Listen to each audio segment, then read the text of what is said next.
introduce yourself? Like as a child? Yes, my name is Ernest, Jannetta. A little different than it was than it is now. Too. My date of birth, I was born in 1962, and I lived in Durham, North Carolina, my entire life. Trinity Avenue, and there's been a lot of changes with the flow of people and the way the tobacco industry has changed into the city of Madison.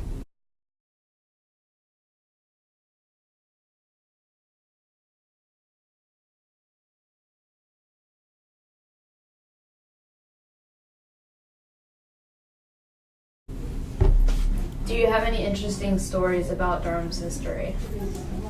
I just remember as a child in the tobacco factory, or when they had several of them. They had American Tobacco Company, and then they had Liggett Myers. I just remember living on Trinity Avenue in the 200 block. I can remember smelling the tobacco when they were making the product.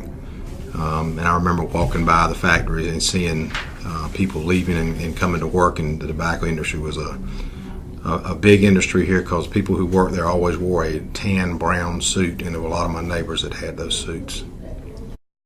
Were there any noticeable changes within the firefighting department or community? When I first came, when I grew up, I was 21 years old when I became a police officer back in the early 80s. It was called Public Safety. Durham Police and Fire were together. So one of the biggest changes I remember is and when I was on the public safety, we did fire and police together. And in the mid-80s, 85, they split the department. So the fire department became an individual fire department again, the police department became an individual police department again. So that would have been a major change in the firefighting process. How has racial diversity changed over the years in Durham? I think people are more aware of diversity issues. It's all my life I was always in school with it was a diverse society. I was never in the separation of people. It was always, we always had people of all races going to school together all my entire life. So I don't remember anything any different. That's the way I was raised. What's your favorite thing about Durham? I think it's a great city. It's grown. It's provided a great career for me. I worked for the city of Durham for 29 years as a police and firefighter. So it provided a very good income for me, good benefits, and the city's been good for me. It's always been very prosperous for people who lived here. The community has thrived. It's always stayed above water, and the economy has always done real good. So I'm very proud to be in the city of Durham as many years as I've been here. What were some positive and negative changes Durham has had? Negative and positive. I don't really recall many negative myself, because I'm always try to be on the more positive side. I've just seen a lot of good changes with the city of Durham as far as again, things changing.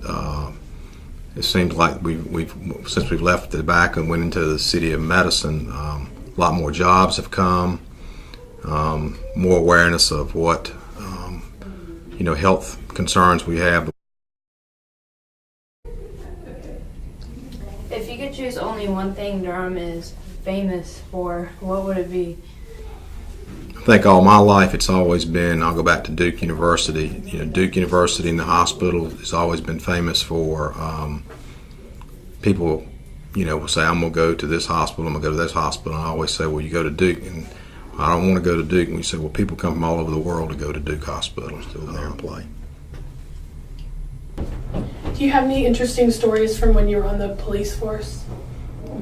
Back in, I was started in 83. It probably was 84. I can't remember. It was 84, 85. We had a real bad storm here in Durham, and I can't remember the name of the storm, but I remember I was at number 2 fire station on 9th Street, and they reported a structure fire at Northgate Mall, and I responded. I went down 9th, turned on to Club Boulevard, and proceeded up to Club Boulevard and got to where there's a Burger King now at Club and Guess.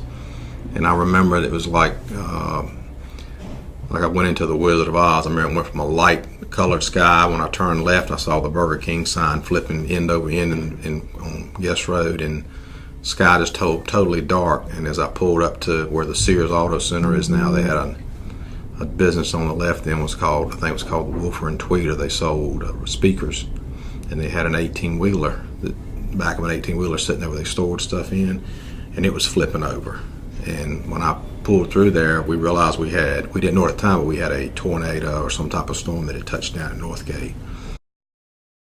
Thank you for taking time out of your day to come answer our questions. They were appreciated. Thank you for allowing me to come and be interviewed.